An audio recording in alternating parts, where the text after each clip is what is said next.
ಓಂ ಶಾಂತಿ. ಓಂ ಶಾಂತಿ. ಇವತ್ತು ಬಾಬಾರವರ ಅವ್ಯಕ್ತ ಮುರಳಿಯ ಮಂಥನದ ಕ್ಲಾಸ್. ಈ ಮುರಳಿಯನ್ನ ಬಾಬಾ 18 ಜನವರಿ 2005 ನುಡಿಸಿರುವಂತ ಒಂದು ಮುರಳಿ. ಇದರಲ್ಲಿ ಬಾಬಾ ಏನು ಹೇಳ್ತಿದ್ದಾರೆ ಮಕ್ಕಳು ನೋಡಿ, ಇವತ್ತು ನನ್ನ ಮಕ್ಕಳು ವಿಶ್ವದಲ್ಲಿರುವಂತಹ ಭಕ್ತರು ಎಲ್ಲ ಮಕ್ಕಳು ಕೂಡ ವರ್ತಮಾನ ಸಮಯದ ಜೀವನದಲ್ಲಿ ಎಷ್ಟು ಬಂಧಿತರಾಗಿದ್ದಾರೆ ಅಂತಂದ್ರೆ, ಭಗವಂತ ಯಾವಾಗ ಮುಕ್ತಿ ಕೊಡ್ತೀಯಾ ಅಂತ ಬೇಡ್ತಾ ಇದ್ದಾರೆ. ಹಾಗಿದ್ದವರಿಗೆ ಮುಕ್ತಿ ಕೊಡುವಂಥವ್ರು ಯಾರು? ಭಗವಂತನೇ ಮುಕ್ತಿ ಕೊಡುವಂತ ಕಾರಣದಿಂದ ಅವನ ಎದುರುಗಡೆನೆ ಹೋಗ್ಬಿಟ್ಟು ಕೂಗ್ತಾ ಇದ್ದಾರೆ, ಬೇಡ್ತಾ ಇದ್ದಾರೆ, ಮೊರೆಯನ್ನ ಇಡ್ತಾ ಇದ್ದಾರೆ. ಆದರೆ ನಾಟಕದ ಅನುಸಾರದಲ್ಲಿ ಭಗವಂತ ಒಬ್ಬರೇ ಈ ಕಾರ್ಯವನ್ನ ಮಾಡ್ಲಿಕ್ಕೆ ಆಗೋದಿಲ್ಲ. ಮಕ್ಕಳ ಸಹಯೋಗ ಬೇಕಾಗತ್ತೆ. ಅದಕ್ಕಾಗಿ ಪ್ರಪಂಚದ ಜನರಿಗೆ ಮುಕ್ತಿ ಜೀವನ್ಮುಕ್ತಿಯ ಆಸ್ತಿಯನ್ನು ಕೊಡಬೇಕು ಅಂತಂದ್ರೆ ಮೊದಲು ಮಕ್ಕಳು ಮುಕ್ತರಾಗಬೇಕಲ್ವಾ? ನಾವು ಬೇರೆಯವ್ರಿಗೆ ಏನಾದರೂ ಸಹಾಯ ಮಾಡಬೇಕು ಅಂತಂದ್ರೆ ಮೊದಲು ನಮ್ಮ ಸಾಲ ತೀರಬೇಕಲ್ವಾ? ನಾನು ಆರೋಗ್ಯವಾಗಿದ್ದರೆ ತಾನೇ ಬೇರೆಯವ್ರ ಮನೆಗೆ ಹೋಗ್ಬಿಟ್ಟು ನಾನು ಸಹಯೋಗವನ್ನು ಕೊಡ್ಲಿಕ್ಕೆ ಸಾಧ್ಯವಾಗತ್ತೆ. ಅದಕ್ಕಾಗಿ ಸಮಯದ ಅನುಸಾರ, ಅವಶ್ಯಕತೆಯ ಅನುಸಾರ, ನಾಟಕದ ಅನುಸಾರ ಈಗ ನೀವೇನಾಗಬೇಕು? ಮಾಸ್ಟರ್ ಮುಕ್ತಿ ಜೀವನ್ ಮುಕ್ತಿ ದಾತರಾಗಿ. ದಾತ ಅಂದ್ರೆ ಕೊಡುವಂಥವ್ರು, ಮಾಸ್ಟರ್ ಅಂತಂದ್ರೆ ಮಗು, ಸಾಧನ ಅಷ್ಟೇ. ನಾಟಕದ ಅನುಸಾರ ನನ್ನ ಪಾತ್ರ ಜನರನ್ನ ದುಃಖದಿಂದ, ಇಷ್ಟದಿಂದ, ಮಾಯೆಯಿಂದ ಅವರನ್ನ ದೂರ ಮಾಡುವಂತ ಒಂದು ಸಮಯ ಬಂದಿದೆ. ನನ್ನ ಪಾತ್ರವನ್ನಂತೂ ನಾನು ಮಾಡ್ತಾ ಇದ್ದೇನೆ, ಆದ್ರೆ ಅದಕ್ಕೆ ತಕ್ಕಾಗಿ ನಿಮ್ಮ ಪಾತ್ರ ಹೇಗಿರಬೇಕು? ಮುಕ್ತಿ ಜೀವನ್ ಮುಕ್ತಿದಾತರಾಗಲಿಕ್ಕೆ ನಿಮ್ಮಲ್ಲಿ ಯಾವ ಕ್ವಾಲಿಟೀಸ್ ಇರಬೇಕು ಅಂತ ಈ ಮುರಳಿಯಲ್ಲಿ ಮಾಮ ಹೇಳ್ತಿದ್ದಾನೆ. 1 ಸೆಕೆಂಡಲ್ಲಿ ದೇಹ ಭಾವನೆಯಿಂದ ಮುಕ್ತರಾಗಬೇಕಂತೆ. ನಾನು ಶರೀರದ ವಿಷಯಗಳು, ಶರೀರದ ಚಿಂತೆ, ಲೆಕ್ಕಾಚಾರಗಳು, ಜವಾಬ್ದಾರಿ, ಇದೆಲ್ಲದಿಂದ ಏನಾಗಬೇಕು? 1 ಸೆಕೆಂಡಲ್ಲಿ ಮುಕ್ತರಾಗ್ಬಿಡ್ಬೇಕು. ಮುಕ್ತರಾಗ್ಬಿಟ್ಟು, ಬಾಬಾ ನೀನು ಬಂದ್ಬಿಟ್ಟು ಏನು ಕೆಲಸ ಮಾಡಬೇಕು, ಏನು ಸೇವೆ ಮಾಡಬೇಕು, ನೀನು ಮಾಡು, ನಿನ್ನ ಪಾತ್ರವನ್ನು ನೀನು ಮಾಡು, ನಿನ್ನ ಮಕ್ಕಳಿಗೆ ಏನು ಕೊಡಬೇಕು, ಪಂಚತತ್ವಗಳಿಗೆ ಏನು ಕೊಡಬೇಕು ನೀನು ಕೊಡು ಅಂತ ಬಿಟ್ಟು ಏನು ಮಾಡಬೇಕಂತೆ 1 ಸೆಕೆಂಡಲ್ಲಿ ಮಾನಸಿಕವಾಗಿ ದೇಹ ಭಾರದಿಂದ ಮುಕ್ತರಾಗಿ ಕೇವಲ ನಿಮ್ಮ ಮನಸ್ಸು ಬುದ್ಧಿ ಈಶ್ವರ್ಯ ಕಾರ್ಯಕ್ಕೆ ಮಾತ್ರ ಸೀಮಿತವಾಗಿರಬೇಕು. ಈಶ್ವರ ಅದನ್ನು ಉಪಯೋಗ ಮಾಡ್ತಾ ಇರುವಂತ ಅನುಭವ ನಿಮಗೆ ಆಗ್ತಾ ಇರಬೇಕಾಗ್ತದೆ. ಅದಕ್ಕೆ ನಾವು ಡಿಟ್ಯಾಚ್ ಆಗ್ಲಿಕ್ಕೆ 1 ಸೆಕೆಂಡ್ ಬೇಕು. ಅದು ಆ ಸ್ಥಿತಿಯಲ್ಲಿ ತುಂಬಾ ಸಮಯ ಇರಬೇಕಾಗ್ತದೆ. ಈಗ ಲೌಕಿಕದಲ್ಲೂ ಕೂಡ ನಾವೇನೋ ಕರ್ಮವನ್ನ ಮಾಡ್ತಾ ಇರ್ತೀವಿ. ಓಕೆ, ತಕ್ಷಣ ಫೋನ್ ಬಂದಾಗ ಏನಾಗ್ತದೆ, ನಾವು ಫೋನ್ ರಿಸೀವ್ ಮಾಡ್ತೀವಿ. ಉದಾಹರಣೆಗೆ ನನಗೊಂದು ಫೋನ್ ಬಂತು ಅಂತ ತಿಳ್ಕೊಳ್ಳಿ. ನನಗೇನಾಗತ್ತೆ, ಬಾಬನ್ ಮನೇಲಿ ಯೋಗೇಶ್ ಅಣ್ಣ ಅಂತ ಹೇಳ್ತಾರೆ, ಲೌಕಿಕ ಮನೇಲಿ ಒಂದು ಹೇಳ್ತಾರೆ, ಸರಿನಾ? ನನಗೆ ಸ್ಕೂಲಲ್ಲಿ ಬೇರೆ ಒಂದು ಹೆಸರಿದೆ. ಆ ಫೋನ್ ಅನ್ನೋನ್ ನಂಬರ್ ಬಂತು ಅಂತ ತಿಳ್ಕೊಳ್ಳಿ, ಯಾರ್ದು ಅಂತ ಗೊತ್ತಾಗೋದಿಲ್ಲ. ಕೆಲವೊಂದ್ಸಲ ಆ ಕಡೆ ಬಂದವ್ರ ಫೋನನ್ನು ನೋಡ್ಕೊಂಡ್ಬಿಟ್ಟು ಅವ್ರು ಯಾವ ಭಾಷೆಯಲ್ಲಿ ಮಾತಾಡ್ತಿದ್ದಾರೆ, ಕೊಂಕಣಿಯಲ್ಲಿ ಮಾತಾಡಿದ್ರೆ ಕೊಂಕಣಿಯಲ್ಲಿ ಮಾತಾಡ್ಬೇಕು, ಕನ್ನಡದಲ್ಲಿ ಮಾತಾಡಿದ್ರೆ ಕನ್ನಡದಲ್ಲಿ ಮಾತಾಡ್ಬೇಕು, ಹಿಂದಿಯಲ್ಲಿ ಮಾತಾಡಿದ್ರೆ ಹಿಂದಿಯಲ್ಲಿ ಮಾತಾಡ್ಬೇಕು, ತೆಲುಗುನಲ್ಲಿ ಮಾತಾಡಿದ್ರೆ ತೆಲುಗುನಲ್ಲಿ ಮಾತಾಡುವಂತ ಪ್ರಯತ್ನವನ್ನ ಮಾಡ್ಬೇಕು, ಸರಿನಾ? ಅವ್ರು ಈಶ್ವರ ಜ್ಞಾನದ ಬಗ್ಗೆ ಮಾತಾಡಿದ್ರೆ ನಾನು ಈಶ್ವರ ಜ್ಞಾನದ ಬಗ್ಗೆ ಮಾತಾಡ್ಬೇಕು, ಲೌಕಿಕದ ಬಗ್ಗೆ ಮಾತಾಡಿದ್ರೆ ಲೌಕಿಕದ ಬಗ್ಗೆ ಮಾತಾಡ್ಬೇಕಾಗ್ತದೆ. ಹೀಗೆ 1 ಸೆಕೆಂಡಿನಲ್ಲಿ ನನಗೆ ಯಾವ ಕರ್ಮವನ್ನ ಮಾಡಬೇಕು, ಯಾವ ಹೆಸರಿನಲ್ಲಿ, ಯಾವ ಭಾಷೆಯಲ್ಲಿ, ಯಾವ ವಿಷಯವನ್ನ ನಾನು ಫೋನಲ್ಲಿ ಮಾತಾಡಬೇಕು ಅಂತ ನನಗೆ ಅನಿಸಿದಾಗ, ನಾನು ಏನೇ ಕರ್ಮ ಮಾಡ್ತಾ ಇದ್ರು ಕೂಡ ಅದೆಲ್ಲದಿಂದ ಮನಸ್ಸು ಬುದ್ಧಿಯನ್ನು ತೆಗೆದು ಅವ್ರಿಗೇನು ಅವಶ್ಯಕತೆ ಇದೆ ಅದರ ಅನುಸಾರ ನನ್ನ ಮನಸ್ಸು ಬುದ್ಧಿಯನ್ನು ರೆಡಿ ಮಾಡಿಕೊಂಡು ಅದರಂತೆ ನನ್ನ ಪಾತ್ರವನ್ನ ಮಾಡಬೇಕಾಗತ್ತೆ. ಹಾಗೇನೆ ಇಲ್ಲಿ ನೀವು ಈಶ್ವರಿ ಸೇವೆಗೆ ನಿಮಿತ್ತರಾದಾಗ, ನೀವು ರಾಜಯೋಗಕ್ಕಂತ ಕುತ್ಕೊಂಡಾಗ ಅಥವಾ ಭಗವಂತನಿಗೆ ಸೇವಾಧಾರಿಯಾಗಿ ಕುತ್ಕೊಂಡಾಗ 1 ಸೆಕೆಂಡಲ್ಲಿ ದೇಹ ಭಾರದಿಂದ ಏನಾಗಬೇಕು, ಮುಕ್ತರಾಗಬೇಕು. ಮತ್ತು ನೀವೆಲ್ಲದಿಂದ ಡಿಟ್ಯಾಚ್ ಆಗಿ ಮಾನಸಿಕವಾಗಿ ಹಗೂರವಾಗಿ ನಿಮ್ಮ ಮೂಲಕ ಆ ಶಕ್ತಿ ಪ್ರವಾಹ ಆಗ್ತಾ ಇದೆ. ಡಾಕ್ಟರ್ ಮತ್ತು ನರ್ಸ್ಗಳು ಏನಿದ್ದಾರೆ, ಹಾಸ್ಪಿಟ್ಲಿಗೆ ಹೋದ ತಕ್ಷಣದಲ್ಲಿ ತಮ್ಮ ಡ್ಯೂಟಿಗೆ ಏನಾಗ್ಬಿಡ್ತಾರೆ, ಜಾಯ್ನ್ ಆಗಿಬಿಡ್ತಾರೆ. ತಕ್ಷಣದಲ್ಲಿ ಮನಸ್ಸನ್ನು ಚೇಂಜ್ ಮಾಡ್ಕೊಂಡ್ಬಿಡ್ತಾರೆ. ಓಕೆ, ಹಾಗೆ ನೀವು ಕೂಡ ಚೇಂಜ್ ಮಾಡ್ಕೊಳ್ಬೇಕು ಅಂತ ಬಾಬಾ ಹೇಳ್ತಾರೆ. ಇವತ್ತು ಬಾಬ್ ದಾದಾರವರು ವಿಶೇಷವಾಗಿ ತನ್ನ ಲಕ್ಕಿ ಮತ್ತು ಲವ್ಲಿ ಮಕ್ಕಳನ್ನು ನೋಡ್ತಾ ಇದ್ದಾರೆ. ಲಕ್ಕಿ ಅಂತಂದ್ರೆ ಲಕ್, ಅದೃಷ್ಟ ಬಂದ್ಬಿಟ್ಟಿದೆ ಅಂತ. ಕೆಲವರಿಗೆ ಮನೇಲಿ ಕೂತ್ಕೊಂಡಾಗಲೇ ಏನಾಗ್ತದೆ, ಗೌರ್ಮೆಂಟ್ ಕೆಲಸ ಸಿಕ್ಬಿಡ್ತದೆ, ಲಾಟ್ರಿ ಸಿಕ್ಬಿಡ್ತದೆ. ಅದಕ್ಕೆ ಅದೃಷ್ಟ. ಅವ್ರಿಗೆ ಅದೃಷ್ಟ ಚೆನ್ನಾಗಿದೆ ರೀ, ಮುಟ್ಟಿದ್ದೆಲ್ಲ ಬಂಗಾರ ಆಗತ್ತೆ, ಅವ್ರಿಗೇನು ಬೇಕೋ ಅದು ಸಿಗತ್ತೆ ಅಂತ ಹೇಳ್ತಿದ್ದಾರೆ. ಹಾಗೆ ಬಾಬಾ ಹೇಳ್ತಾರೆ, ಅದೃಷ್ಟ ಸಿಕ್ಕಿಬಿಟ್ಟಿದೆ ಮಕ್ಕಳಿಗೆ ಅಂತ ಅಲ್ವಾ. ಯಾವುದೇ ಅದೃಷ್ಟ ಆದರೂ ಕರ್ಮ ಇಲ್ದೇನೆ, ಪುರುಷಾರ್ಥ ಇಲ್ದೇನೆ ಸಿಗೋದಿಲ್ಲ. ಆದರೆ ಆ ಅದೃಷ್ಟ ಇರೋರಿಗೆ ಏನಾಗ್ತದೆ, ಪ್ರಯತ್ನ ಕಡಿಮೆ ಇರ್ತದೆ, ಫಲ ಹೆಚ್ಚಿಗೆ ಇರ್ತದೆ ಅಲ್ವಾ. ಎರಡನೇದು ಮಾಡ್ತಾರೆ ಲವ್ಲಿ, ತುಂಬ ಪ್ರಿಯವಾಗಿರುವಂಥ ಮಕ್ಕಳು, ಭಗವಂತನ ಪ್ರೀತಿಯಲ್ಲಿ ಲವ್ಲೀನ್ ಆಗಿರುವಂಥ ಮಕ್ಕಳನ್ನು ಬಾಬಾ ಏನು ಮಾಡ್ತಿದ್ದಾರೆ, ನೋಡ್ತಾ ಇದ್ದಾರೆ. ಇವತ್ತು 18 ಜನವರಿ ಆಗಿರುವಂಥ ಕಾರಣದಿಂದ ಮಕ್ಕಳಿಗೆ ಬ್ರಹ್ಮ ಬಾಬಾ ಹೆಚ್ಚಿನ ರೂಪದಲ್ಲಿ ನೆನಪಿಗೆ ಬರ್ತಾ ಇದ್ದಾರೆ. ತಂದೆಯ ಸಮಾನರಾಗಿ ಸ್ನೇಹಿತನ ರೂಪದಲ್ಲಿ ಬಾಬನ ಜೊತೆಗೆ ಸಮಾವೇಶ ಆಗಿದ್ದಾರೆ. ಬಾಬಾ ಹೇಳ್ತಿದ್ದು ಅಲೌಕಿಕ ಸ್ನೇಹ ಅಂದರೆ ಆ ಸಮಾನ ರೂಪದಲ್ಲಿ ಭಗವಂತನ ಪ್ರೀತಿ, ಶಕ್ತಿ, ವಿಶೇಷತೆ, ಗುಣ, ಶಕ್ತಿಯನ್ನ ನಿಮ್ಮ ಮೂಲಕ ನೀವು ಪ್ರವಾಹ ಮಾಡಿಸ್ತಾ ಇದ್ದಾರೆ, ಅಲೌಕಿಕವಾಗಿರುವಂಥದ್ದು. ಈ ಬಾಬಾ ಮಾತನ್ನ ಯಾಕೆ ಕೇಳ್ತಿದ್ದಾರೆ ಅಂತಂದ್ರೆ, ಮಕ್ಕಳು ಏನು ಕೇಳ್ತಾರಂತೆ, ಸ್ಥೂಲವಾಗಿರೋದನ್ನ ಕೇಳ್ತಾರೆ. ಬಾಬಾ ಬಿಲ್ಡಿಂಗ್ ಬೇಕು, ಹಣ ಬೇಕು, ಊಟ ಬೇಕು, ತಿಂಡಿ ಬೇಕು, ಜಾಬ್ ಬೇಕು. ಅದಲ್ಲ, ಅಲೌಕಿಕ, ಶರೀರಕ್ಕೆ ಸಂಬಂಧಪಟ್ಟಿದ್ದಲ್ಲ. ಹಾಗಾದ್ರೆ ಆತ್ಮನಿಗೆ ಏನು ಬೇಕೋ ಅದು ಸಿಗ್ತಾ ಇದೆ.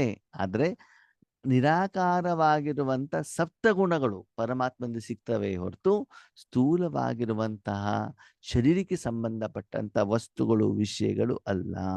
ಅದಕ್ಕಾಗಿ ಪರಮಾತ್ಮನ ಸ್ನೇಹ ಅಲೌಕಿಕ ಸ್ನೇಹ.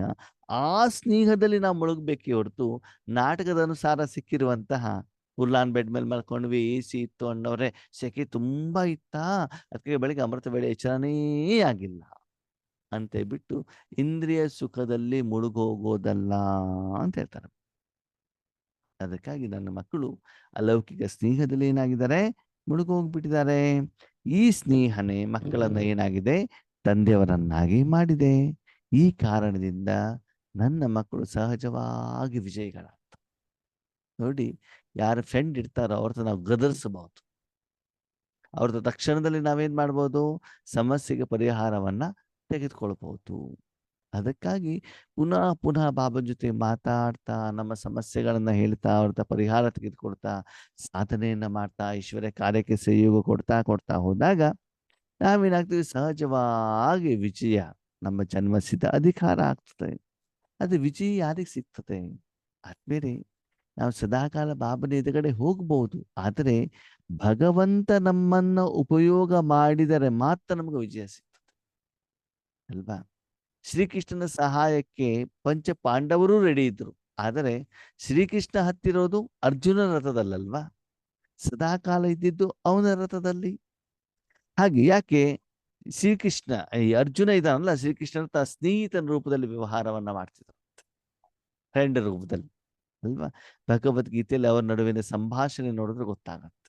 ಹಾಗೆ ಬಾಬನ ಜೊತೆಯಲ್ಲಿ ಪ್ರೀತಿಯಿಂದ, ಸಮಾನ ಭಾವದಿಂದ ಬಾಬನ ಜೊತೆಗೆ ಮಾತಾಡಬೇಕು, ಸಂಭಾಷಣೆ ಮಾಡಬೇಕು, ಜಗಳ ಮಾಡಬೇಕು, ಆಟ ಆಡಬೇಕು, ಮಲ್ಕೊಳ್ಬೇಕು, ಡ್ಯಾನ್ಸ್ ಮಾಡಬೇಕು, ಎಲ್ಲ ನಿರಾಕಾರ ಹೋಗ್ತಾರೆ, ಅಧಿಕಾರದಿಂದ ತಗೊಳ್ಬೇಕಾಗ್ತದೆ ಅಂತ ಮಕ್ಕಳು ಪ್ರತಿಯೊಂದು ಕರ್ಮದಲ್ಲಿ ಸಹಜ ವಿಜಯಿಗಳಾಗ್ತಾರೆ.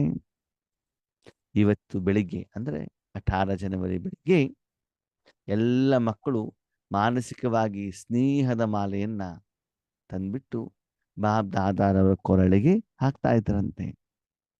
ನೋಡಿ, ಪರಮಾತ್ಮನ ಪ್ರೀತಿ ಸ್ನೇಹ ಎಷ್ಟು ಚೆನ್ನಾಗಿದೆ ಅಲ್ವಾ. ನೀವು ಸ್ನೇಹದ ಮಾಲೆಯನ್ನು ಹಾಕಿದಾಗ ಬಾಬಾನು ಕೂಡ ಏನಾದ್ರು ಒಂದು ರಿಟರ್ನ್ ಕೊಡ್ಬೇಕಲ್ವಾ. ಹಾ, ಈಗ ನೀವು ಯಾರ್ದಾರ ಮನೆಗೆ ಏನಾದರೂ ಪ್ರೋಗ್ರಾಮಿಗೆ ಹೋದಾಗ, ಬರ್ತ್ಡೇಗೆ ಹೋಗ್ತೀರಿ, ಎಂಗೇಜ್ಮೆಂಟಿಗೆ ಹೋಗ್ತೀರಿ, ಮದ್ವೆಗೆ ಹೋಗ್ತೀರಿ, ಏನಾದರೂ ಒಯ್ದು ಕೊಟ್ಟಾಗ ಅವರು ಏನಾದರೂ ಒಂದು ಕೊಡ್ತಾರಲ್ವಾ. ನಾವು ತಿಂಡಿ ತಗೊಂಡು ಹೋಗ್ತೀವಿ, ಅವರು ತಿಂಡಿ ಕೊಡ್ತಾರೆ. ನಾವೊಂದು ಗಿಫ್ಟ್ ತಗೊಂಡೋದ್ರೆ ವಾಪಸ್ ಹೋಗ್ಬೇಕಾದ್ರೆ ಗಿಫ್ಟ್ ಕೊಡ್ತಾರೆ. ಆ ಪ್ರೊಸೀಜರ್ ಇವತ್ತು ಬಾಬಾ ಹೇಳ್ತಾರೆ ಅಲೌಕಿಕದಲ್ಲೂ ನಡೆದಿದೆ. ಯಾರ್ದು ಈಶ್ವರಿ ಪರಿವಾರದವ್ರ ಮನೆಗೆ ಹೋದ್ರೂ ಕೂಡ ಗಿಫ್ಟ್ ಕೊಡ್ತಾರಲ್ವಾ. ಅದು ಯಾಕೆ ನಡೀತು ಅಂತಂದ್ರೆ, ಸಂಗಮ ಯುಗದಲ್ಲಿ ಮಾನಸಿಕವಾಗಿ ಬೌದ್ಧಿಕವಾಗಿ ಪರಮಾತ್ಮನ ಹತ್ರ ನೀವು ಹೋದಾಗ ಪರಮಾತ್ಮ ನಿಮ್ಮನ್ನು ಖಾಲಿ ಕಳಿಸಿಲ್ಲ. ನೀವು ಪರಮಾತ್ಮನಿಗೆ ಏನ್ ಕೊಡ್ತೀರಿ? ಮನಸ್ಸನ್ನ ಕೊಡ್ತೀರಾ, ಸಮಯವನ್ನ ಕೊಡ್ತೀರಾ, ಸಂಕಲ್ಪವನ್ನ ಕೊಡ್ತೀರಾ, ಶುಭ ಭಾವನೆಯನ್ನ ಕೊಡ್ತೀರಾ. ಬಾಬಾ ಉಪಯೋಗ ಮಾಡಪ್ಪ. ಅದಕ್ಕೆ ಪರಮಾತ್ಮ ರಿಟರ್ನ್ ಆಗಿ ಏನ್ ಕೊಡ್ತಾರೆ? ಶಾಂತಿ, ಪ್ರೀತಿ, ಸುಖ, ಶಕ್ತಿ, ಆನಂದ ಅದನ್ನು ಕೊಟ್ಟು ಬಿಟ್ಟು ಕಳಿಸ್ತಾರೆ. ಇಲ್ಲಿ ನೀವೇನು ಸೂಕ್ಷ್ಮವಾಗಿ ಮಾಡಿದಿರೋ ಅದನ್ನ ಅಲ್ಲಿ ಸ್ಥೂಲವಾಗಿ ಮಾಡಲಾಗತ್ತೆ. ಯಾಕಂದ್ರೆ ನಮ್ಮನ್ನು ನಾವು ಶರೀರ ಅಂತ ತಿಳಿದುಕೊಂಡಿರುವಂತ ಕಾರಣದಿಂದ. ಬಾಬಾ ಹೇಳ್ತಾರೆ, ಮಕ್ಕಳೇ, ಈ ಸಲ ನಾನು ನಿಮ್ಗೆ ಗಿಫ್ಟ್ ಕೊಡ್ತಾ ಇಲ್ಲ. ನಮ್ಮ ಮನೆಗೆ ಬಂದಿದ್ದೀರಿ, ಬ್ರಹ್ಮಾವರ ಸ್ಮೃತಿ ದಿನ ಅಂತ ಬಂದಿದ್ದೀರಿ. ಆದರೆ ನಿಮಗೆ ನಾನು ಗಿಫ್ಟ್ ಕೊಡ್ತಾ ಇಲ್ಲ. ಅದರ ಬದಲಿಗೆ ನನ್ನ ಖಜಾನೆಯ ಚಾವಿಯನ್ನೇ ಕೊಟ್ಟು ಬಿಡ್ತಿದ್ದೇನೆ ಅಂತ ಹೇಳ್ತಾರೆ. ಗೋಲ್ಡನ್ ಚಾವಿ, ಬಂಗಾರದ ಚಾವಿಯನ್ನು ನಿಮ್ಗೆ ಏನ್ ಮಾಡ್ತಿದ್ದೇನೆ? ಕೊಡ್ತಾ ಇದ್ದೇನೆ. ಯಾವಾಗ ಬೇಕಾದರೂ ಚಾವಿಯನ್ನ ಓಪನ್ ಮಾಡಿ ಅದರಲ್ಲಿರುವಂತ ಖಜಾನೆಯನ್ನ ಅನುಭವಿಸಿ ಎಷ್ಟು ಬೇಕಾದರೂ ದಾನವನ್ನ ಮಾಡಿ.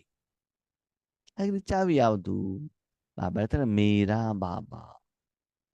ಮೇರಾ ಬಾಬಾ ಅಂತಂದ್ರೆ ಏನು? ನೋಡಿ, ನಿಮ್ಗೆ ಮದುವೆ ಆದಾಗ ನೀವು ಪತಿ ಮನೆಗೆ ಬರ್ತೀರಾ, ಹೌದಾ? ಸರಿ. ಪತಿ ಸಂಪಾದನೆ ಮಾಡ್ಕೊಂಡು ಬರ್ತಾರೆ, ಸರಿ. ಸಂಪಾದನೆ ಮಾಡಿರುವಂತ ಹಣವನ್ನ ಬೀರುನಲ್ಲಿ, ಪರ್ಸ್ನಲ್ಲಿ ಇಟ್ಟಿರ್ತಾರೆ. ಓಕೆ. ಆವಾಗ ಅದರಲ್ಲಿರುವಂತ ಹಣವನ್ನ ಎತ್ಕೊಳ್ಳಿಕ್ಕೆ ನಿಮ್ಗೆ ಏನಿರ್ತದೆ? ಅಧಿಕಾರ ಕೊಟ್ಟಿರ್ತಾರೆ. ಯಾವಾಗ ನೀವು ಪತಿ ಜೊತೆಗೆ ಅಷ್ಟು ಕ್ಲೀನ್ ಅಂಡ್ ಕ್ಲಿಯರ್ ಆಗಿದ್ದರೆ. ಇಲ್ಲ ಅಂತಂದ್ರೆ ಕೇಳ್ಬಿಟ್ಟು ತಗೊಳ್ಬೇಕಾಗ್ತದೆ ಅಲ್ವಾ. ನೀವು ಪತಿಯ ಜೀವನದಲ್ಲಿ ಅರ್ಧಾಂಗಿ ಆಗಿರ್ತೀರಾ, ನೀವು ಅಲ್ಲಿಂದ ಹಣವನ್ನ ತೆಗಿಬಹುದು. ಅವ್ರಿಗೆ ನಂಬಿಕೆ ವಿಶ್ವಾಸ ಬರ್ಬೇಕು, ಏನಂತ? ಇವರು ಸರಿಯಾಗಿ ಉಪಯೋಗ ಮಾಡ್ತಾರೆ, ಹಣ ವೇಸ್ಟ್ ಮಾಡೋದಿಲ್ಲ ಅಂತ ಅನ್ಸ್ಬೇಕು. ಓಕೆ. ಅದಾದ್ಮೇಲೆ ಏನಾಗತ್ತೆ?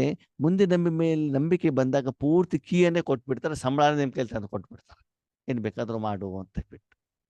ಕೆಲವೊಂದ್ಸಲ ಸಂಬಳ ನಿಮ್ಮ ಹತ್ರ ಕೊಟ್ಬಿಟ್ಟು ನಿಮ್ಮ ಹತ್ರನೇ ಕೇಳ್ತಾರೆ, ಹಣ ಕೊಡು ಇದೆಯಾ ಅಂತ ಹೇಳ್ಬಿಟ್ಟು. ಹೀಗೆ ಬೇರೆ ಬೇರೆ ಲೇವಲ್ಗಳಿರ್ತವೆ. ಹಾಗೆ ಇಲ್ಲಿ ಬಾಬಾ ಏನ್ ಹೇಳ್ತಾರೆ? ಒಂದು, ಪತಿ ಹಣ ಇಡೋದು, ಅಥವಾ ನೀವು ಮೊದಲನೇದಾಗಿ ಪತಿ ಹತ್ರ ಕೇಳೋದು, ನನಗೊಂದು 1,000 ರೂಪಾಯಿ ಬೇಕಿತ್ತು, ಮೊನ್ನೆ ಮಾತು ಕೊಟ್ಟಿದ್ನಲ್ಲ, ಇವತ್ತ್ಯಾಕೆ ಕೇಳ್ತಾರೆ. ಹೋದ ವಾರ ಕೊಟ್ಟಿರೋದು ಹಣ ಏನಾಯ್ತು? ಈ 1,000 ಕೊಟ್ಟರೆ ಮತ್ತೆ ಲೆಕ್ಕಾಚಾರ ಬಂದ್ಬಿಟ್ಟು ಹೇಳ್ಬೇಕಾಗ್ತದೆ ಅವರಿಗೆ. ಎರಡನೇದೇನಾಗತ್ತೆ?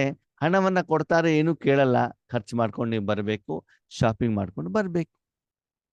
ಮೂರನೇದು ಏನಾಗತ್ತೆ ಅಂತಂದ್ರೆ, ಪತಿನೇ ನಿಮ್ ಜೊತೆಗೆ ಬರ್ತಾರೆ. ನೀವು ಶಾಪಿಂಗಿಗೆ ಹೋದ್ರೆ ಆಯ್ತು, ಯಾವ ಅಂಗಡಿ ಹೋಗ್ಬೇಕು ಅವರೇ ಕರ್ಕೊಂಡು ಹೋಗ್ತಾರೆ. ಏನ್ ಐಟಮ್ ಬೇಕು ನೀವು ಖರೀದಿ ಮಾಡಿದ್ರೆ ಆಯ್ತು. ಬಾರ್ಗೇನ್ ಮಾಡೋ ಕೆಲಸ ಅವ್ರದ್ದು, ಹಣ ಕೊಡೋ ಕೆಲಸ ಅವ್ರದ್ದು, ನೀವು ತಗೊಂಡಿರೋ ಬಟ್ಟೆನ ಎತ್ಕೊಂಡು ಬರೋ ಕೆಲಸನೂ ಅವ್ರದ್ದು, ಕಾರಲ್ಲಿ ನಿಮ್ಮನ್ನು ಮನೆ ಕರ್ಕೊಂಡು ಬರೋ ಕೆಲಸನೂ ಅವ್ರದ್ದು. ಅವಾಗ ಪತಿ ನಿಮ್ಮ ಜೊತೆಲಿದ್ದರೆ ಖಜಾನೆನೂ ಇರ್ತದೆ, ಸೇವಾಧಾರಿನೂ ಕೂಡ ನಿಮ್ಮ ಜೊತೆಲಿ ಇರ್ತಾರೆ. ಅದಕ್ಕೆ ಇವತ್ತು ಬಾಬಾ ಏನ್ ಹೇಳ್ತಿದ್ದಾರೆ? ಮಕ್ಕಳೇ, ಹೊಸದಾದಂತ ಗಿಫ್ಟ್ ಅನ್ನ ನಾನು ನಿಮ್ಗೆ ಕೊಡ್ತಾ ಇದ್ದೇನೆ. ಭಗವಂತ ಶಾಂತಿ ಕೊಡಪ್ಪ ಅಂತ ಬೇಡ್ತಿರೋ, ಬಾಬಾ ನನ್ನ ಜೊತೆಲಿರು ಅಂತ ಹೇಳ್ತಿರೋ, ನಾನು ನೀನು ಇಬ್ಬರು ಸೇರ್ಬಿಟ್ಟು ಮಾಡೋಣ ಅಂತ ಹೇಳ್ತಿರೋ, ನೀನು ಎದುರುಗಡೆಗಿರು ನಾನು ಹಿಂದಗಡೆ ಇರ್ತೇನೆ ಅಂತ ಹೇಳ್ತಿರೋ, ನಾನು ನಿನ್ನ ಮಡಿಲಲ್ಲಿ ಇರ್ತೇನೆ ಅಂತ ಹೇಳ್ತಿರೋ, ಅಥವಾ ಎಲ್ಲ ನೀನೇ ಮಾಡಪ್ಪ ಅಂತ ಹೇಳ್ಬಿಟ್ಟು ಸಂಪೂರ್ಣವಾದಂತ ಲೌಕಿಕ ಅಲೌಕಿಕ ಜವಾಬ್ದಾರಿಯನ್ನ ಭಗವಂತನಿಗೆ ಒಪ್ಪಿಸ್ತಿರೋ, ಇದು ನಿಮ್ಮ ಮೇಲೆ ಜವಾಬ್ದಾರಿ, ನಿಮ್ಮ ಮೇಲೆ ಅವಲಂಬನೆ ಆಗಿದೆ. ಆದರೆ ನೋಡಿ, ಯಾವುದೇ ಒಂದು ವ್ಯಕ್ತಿ ತನ್ನ ಮಕ್ಕಳಿಗಾಗ್ಲಿ, ಪತ್ನಿಗಾಗ್ಲಿ, ಯಾರಿಗೇ ಆಗ್ಲಿ ತನ್ನ ಸಂಪೂರ್ಣ ಆಸ್ತಿಯ ಚಾವಿ ಕೊಡಬೇಕು ಅಂತಂದ್ರೆ ಅವರನ್ನು ತುಂಬಾ ಟೆಸ್ಟ್ ಮಾಡಿರ್ತಾರಲ್ವಾ. ಟೆಸ್ಟ್ ಮಾಡದೇನೆ ತನ್ನ ಖಜಾನೆಯ ಚಾವಿಯನ್ನ ಕೊಡ್ಲಿಕ್ಕೆ ಸಾಧ್ಯವಿಲ್ಲ. ಯಾವ ಮಗು ಈಶ್ವರ ಖಜಾನೆಯನ್ನ ತೆಗೆದುಕೊಂಡು ಎಲ್ಲರಿಗೂ ಕೊಡಲಿಕ್ಕೆ ಇಷ್ಟಪಡತ್ತೋ, ತನ್ನ ಪ್ರತಿ ನಿಸ್ವಾರ್ಥ ಭಾವ. ನಿಸ್ವಾರ್ಥ ಅಂತಂದ್ರೆ, ಭಗವಂತ ನಿನ್ನ ಸತ್ಯುಗದ ಪೋಸ್ಟು ನನಗೆ ಬೇಡ, ನಾನು ರಾಜ ಮಹಾರಾಜ ಆಗುವಂತ ಆಸೆನೂ ಇಲ್ಲ, ಆದರೆ ನಿನ್ನಲ್ಲಿರುವಂತ ಶಕ್ತಿಯನ್ನು ವರ್ತಮಾನದಲ್ಲಿ ಯಾರು ದುಃಖದಲ್ಲಿದ್ದಾರಲ್ಲ ಅವರಿಗೆ ಉಪಯೋಗ ಮಾಡಲಿಕ್ಕೆ ನನ್ನನ್ನು ಉಪಯೋಗ ಮಾಡು, ಅದನ್ನು ನೀನೇ ಕೊಡು ಅಂತ ಹಿಂದೆ ಮುಂದೆ ಯಾವಾಗಲೂ ಕೂಡ ಭಗವಂತನಿಂದ ಏನೂ ನಿರೀಕ್ಷೆಯನ್ನ ಮಾಡ್ದೇನೆ ನಿಸ್ವಾರ್ಥ ಭಾವದಿಂದ ಸೇವೆ ಮತ್ತು ಕರ್ಮವನ್ನ ಮಾಡಲಿಕ್ಕೆ ಯಾರು ಮಾನಸಿಕವಾಗಿ ರೆಡಿ ಆಗಿದಾರೋ ಅವರಿಗೆ ಮಾತ್ರ ಬಾಬಾ ಗೋಲ್ಡನ್ ಚಾವಿನ ಕೊಡ್ತಾರಂತೆ. ಸರಿ, ಬಾಬಾ ಗೋಲ್ಡನ್ ಚಾವಿ ಏನೇನೋ ಕೊಟ್ಟಿದ್ದಾರೆ, ಆದ್ರೆ ಆ ಚಾವಿಯನ್ನು ಓಪನ್ ಮಾಡೋದು ಹೇಗೆ, ಉಪಯೋಗ ಮಾಡೋದು ಹೇಗೆ, ಚಾವಿ ಓಪನ್ ಆಗಿದೆಯೋ ಇಲ್ವೋ ಗೊತ್ತಾಗೋದು ಹೇಗೆ? ಬಾಬಾ ಹೇಳ್ತಾರೆ, ಬಾಬಾ ಅಂತ ಕರೆದ ತಕ್ಷಣ ಬಾಬಾ ಬಂದ್ಬಿಡ್ಬೇಕು. ಬಾಬಾ ಬಂದಿರುವಂತ ಅನುಭವ ಆಗ್ಬೇಕು. ಆ ಕರ್ಮ ಆದ್ಮೇಲೆ ಬಾಬನ ಕಾರಣದಿಂದಲೇ ಈ ಕರ್ಮದ ಫಲ ಬಂದಿದೆ ಅಂತ ನಿಮಗೆ ಅನಿಸಬೇಕು. ಆವಾಗ ನೀವು ಸರಿಯಾಗಿ ಚಾವಿ ಹಾಕ್ತಾ ಇದ್ದೀರಿ, ಚಾವಿ ಸರಿಯಾಗಿ ಉಪಯೋಗ ಆಗ್ತಾ ಇದೆ ಅಂತ ಅರ್ಥ. ನನ್ನ ವೈಯಕ್ತಿಕ ಈಶ್ವರಿ ಜೀವನದಲ್ಲೂ ಕೂಡ ನೋಡಿದ್ದೀನಿ ಆದ್ಮೇಲೆ ಕೆಲವೊಂದ್ಸಲ ಸೇವೆ ಕೂತ್ಕೊಂಡಾಗ ತಕ್ಷಣದಲ್ಲಿ ಬಾಬಾ ಆ ಶಕ್ತಿ ಪ್ರವಾಹ ಮಾಡಿದ್ ಗೊತ್ತಾಗ್ಬಿಡ್ತದೆ. ಕೆಲವೊಂದ್ಸಲ ಎಷ್ಟೇ ಪರಿಶ್ರಮ ಪಟ್ಟರು ಕೂಡ ಯೋಗದ ಯಾವ್ಯಾವ ಸ್ಟೇಜ್ ಇರಲಿ ಹಾಡಲಿ ಏನು ಮಾಡಿದ್ರು ಕೂಡ ಏನಾಗೋದಿಲ್ಲ, ಶಕ್ತಿ ಪ್ರವಾಹ ಆಗಿದ್ದು ಗೊತ್ತಾಗೋದಿಲ್ಲ. ಅಂತಂದ್ರೆ ಬಾಬಾ ಉಪಯೋಗ ಮಾಡ್ತಾ ಇರೋದಿಲ್ಲ. ಇಷ್ಟು ಸಲ ಸುಸ್ತಿರ್ತದೆ, ಜ್ವರ ಇರ್ತದೆ, ಆದ್ರೂ ಕೂಡ ಏನಾಗ್ತದೆ, ಯೋಗ ಚೆನ್ನಾಗಿ ಆಗ್ತಾ ಇರ್ತದೆ. ಕೆಲವೊಂದ್ಸಲ ಎಲ್ಲ ಸರಿ ಇರ್ತದೆ, ಏನು ತೊಂದರೆ ಇರೋದಿಲ್ಲ, ಅದನ್ನು ಕೂಡ ಕುತ್ಕೊಂಡಾಗ ಯೋಗನೇ ಆಗೋದಿಲ್ಲ. ಒಂದ್ ಕಡೆ ನಿದ್ರೆ ಬರ್ತಾ ಇರ್ತದೆ, ಡಿಸ್ಟರ್ಬೆನ್ಸ್ ಬರ್ತಾ ಇರ್ತದೆ. ಯಾಕೆ? ಎಲ್ಲೋ ಒಂದ್ ಕಡೆ ಸ್ವಾರ್ಥ ಇರ್ತದೆ ಅಲ್ವಾ? ಅದನ್ನ ನಾವೇನ್ ಮಾಡ್ಬೇಕಾಗ್ತದೆ, ಚೆಕ್ ಮಾಡಬೇಕಾಗ್ತದೆ. ಹಾಗೆ ಮೀರಾ ಬಾಬಾ ಅಂತ ನೀವು ಹೇಳಿದಾಗ ನಿಸ್ವಾರ್ಥ ಭಾವದಿಂದ ನಿಮ್ಮ ಸಮಯ ಸಂಕಲ್ಪವನ್ನ ಪರಮಾತ್ಮನಿಗೆ ಕೊಟ್ಟಾಗ ಭಗವಂತ ನಿಮ್ಮನ್ನ ಉಪಯೋಗ ಮಾಡ್ತಾರೆ. ಆವಾಗ ನಿಮ್ಗೆಲ್ಲ ಪ್ರಾಪ್ತಿಯಿಂದ ಸಂಪನ್ನರಾಗ್ಬಿಡ್ತೀರ. ಹೌದಾ ಅಣ್ಣವ್ರೆ? ಎಲ್ಲ ಪ್ರಾಪ್ತಿ ಅಂತಂದ್ರೆ ನನಗೆ ಕಾರ್ ಸಿಗತ್ತಾ, ಸೋಫಾ ಸಿಗತ್ತಾ, 36 ವೆರೈಟಿ ಊಟ ಸಿಗತ್ತಾ, ಯಾವಾಗ ಬೇಕಾದ್ರೆ ನಮ್ಗೆ ಊರು ಸುತ್ತಲಿಕ್ಕೆ ಆಗತ್ತಾ? ಅದಲ್ಲ. ಆತ್ಮನಿಗೆ ಮತ್ತು ಮನಸ್ಸಿಗೆ ಪ್ರತಿ ಕರ್ಮದಲ್ಲಿ ಸಫಲತೆ, ಖುಷಿ, ಆನಂದ ಸಿಗ್ತಾ ಇರ್ತದೆ. ಶರೀರದ ನಿರ್ವಹಣೆಗೆ ಎಷ್ಟು ಬೇಕೋ ಅಷ್ಟು ಕೊಡ್ತಾ ಇರ್ತಾನೆ. ತುಂಬಾ ಹೆಚ್ಚಿಗೆನೂ ಅಲ್ಲ, ತುಂಬಾ ಕಡಿಮೆನೂ ಅಲ್ಲ. ಉಪವಾಸ ಇದೆ ಅಂತ ಬಾಬಾ ಹೇಳೋದಿಲ್ಲ. 3 ಹೊತ್ತಿನ ಅನ್ನ ರಸ ಅಂತೂ ನಾನು ಕೊಡ್ತೇನೆ. ಅನ್ನ ರಸನೇ ಅಂತಲ್ಲ, ಮುದ್ದೆ ಆಗ್ಲಿ ಚಪಾತಿ ಆಗ್ಲಿ ಹೊಟ್ಟೆ ತುಂಬಲಿಕ್ಕೆ ಏನ್ ಬೇಕು ಅದನ್ನು ಕೊಡ್ತೇನೆ. ಹಾಕೊಳ್ಳಿಕ್ಕೆ ಬಟ್ಟೆ ಕೊಡ್ತೇನೆ, ಇರ್ಲಿಕ್ಕೆ ಒಂದು ಸ್ಥಳ ಕೊಡ್ತೇನೆ ಅಷ್ಟೇ. RCC ಬಿಲ್ಡಿಂಗ್ಗೆ ಕೊಟ್ಟು ಬಿಡ್ತೇನೆ, ಕುರ್ಲಾನ್ ಬೆಡ್ಡಲ್ಲೇ ಮಲಗಿಸ್ಬಿಡ್ತೇನೆ ಅಂತ ಬಿಟ್ಟಲ್ಲ. ಅಟ್ಲೀಸ್ಟ್ ಮಲ್ಕೊಳ್ಳಿಕ್ಕೆ ಒಂದು ಜಮಖಾನ ಅದು ಸಿಗ್ತದೆ ಅಂತ ಹೇಳ್ತಾನೆ. ಇದು ಸ್ಥೂಲವಾಗಿ. ಸೂಕ್ಷ್ಮವಾಗಿ ಅಂತೂ ಆತ್ಮ ಆರೋಗ್ಯವಾಗಿರ್ಲಿಕ್ಕೆ ಎಲ್ಲ ರೀತಿಯ ಸಪ್ತ ಗುಣಗಳು ಬಾಬನಿಂದ ಸಿಗ್ತಾ ಇರ್ತದೆ. ಅದಕ್ಕೆ ಬಾಬಾ ಹೇಳ್ತಾರೆ, ಒಂದು ಗಾಯನ ಇದೆ, ಬ್ರಾಹ್ಮಣರ ಖಜಾನೆಯಲ್ಲಿ ಅಪ್ರಾಪ್ತ ವಸ್ತು ಯಾವುದೂ ಇಲ್ಲ. ಹಾಗಿದ್ರೆ ಬ್ರಾಹ್ಮಣರು ಅಂತಂದ್ರೆ ಯಾರು? ಯಾರು ಭಗವಂತನ ಶಕ್ತಿಯನ್ನ ಬೇರೆಯವರಿಗೆ ಕೊಡೋದರ ಮೂಲಕ ಭಗವಂತನ ಶಕ್ತಿಯ ಕಾರಣದಿಂದ ಬೇರೆಯವರ ಸಮಸ್ಯೆಯನ್ನ ಪರಿಹಾರ ಮಾಡಲಿಕ್ಕೆ ನಿಮಿತ್ತರಾಗಿರ್ತಾರೋ ಅವ್ರ ಸಮಸ್ಯೆ ಅಲ್ಲ, ಅವರ ಕುಟುಂಬದ ಸಮಸ್ಯೆ ಅಲ್ಲ, ಅವರ ವೈಯಕ್ತಿಕ ಸಾಲ ಅಲ್ಲ, ಭವಿಷ್ಯದ ಉಳಿತಾಯಕ್ಕೋಸ್ಕರ ಅಲ್ಲ, ಬೇರೆಯವರ, ಬೇರೆ ಆತ್ಮಗಳ, ಪಂಚತತ್ವಗಳ ಅಥವಾ ಸರ್ವರ ವಿಶ್ವದ ಸೇವೆ ಮಾಡ್ಲಿಕ್ಕೆ ನಿಮಿತ್ತರಾಗಿರ್ತಾರೋ ಅದರ ಆಧಾರದಲ್ಲಿ ಅವ್ರಿಗೇನು ಬೇಕು ಅದೆಲ್ಲವನ್ನ ಬಾಬಾ ಏನ್ ಮಾಡ್ತಾ ಹೋಗ್ತಾರೆ, ಕೊಡ್ತಾ ಹೋಗ್ತಾರೆ. ಗೊತ್ತಿರ್ಲಿ, ಬರೀ ಬಾಬಾನ ಶಕ್ತಿಯನ್ನು ನಾನು ಮಾತ್ರ ತಿಂತಾ ಇದ್ರೆ, ನನ್ನ ಪರಿವಾರದವರಿಗೆ ಮಾತ್ರ ಕೊಡ್ತಾ ಇದ್ರೆ, ಸ್ವಾರ್ಥಿಗಳಾದ್ರೆ, ಹದ್ದಿನಲ್ಲಿ ಆಗಿದ್ದಿದ್ರೆ ಬಾಬಾ ಸಂಪೂರ್ಣವಾದ ಖಜಾನೆಯ ಚಾವಿಯನ್ನ ನಿಮ್ಗೆ ಕೊಡೋದಿಲ್ಲ. ಅದಕ್ಕಾಗಿ ಬಾಬಾ ಏನ್ ಹೇಳ್ತಾರೆ, ಮಾಸ್ಟರ್ ಸರ್ವಶಕ್ತಿವಾ ಅಂತಂದ್ರೆ ನೀವು ಭಗವಂತನ ಕೈಲಿ ಸಾಧನವಾದಾಗ ನಿಮ್ಮಿಂದ ಎಲ್ಲ ಶಕ್ತಿಗಳು ಹೋಗ್ಬೇಕು ಅಂತಂದ್ರೆ ನೀವು ಪೂರ್ತಿ ವಿಶ್ವಕ್ಕನೇ ಶಕ್ತಿ ಕೊಡಬೇಕಾಗ್ತದೆ. ಯಾಕಂದ್ರೆ ವಿಶ್ವಕ್ಕೆ ಬೇರೆ ಬೇರೆ ಜನರಿಗೆ ಬೇರೆ ಬೇರೆ ರೀತಿ ಶಕ್ತಿ ಬೇಕಲ್ವಾ?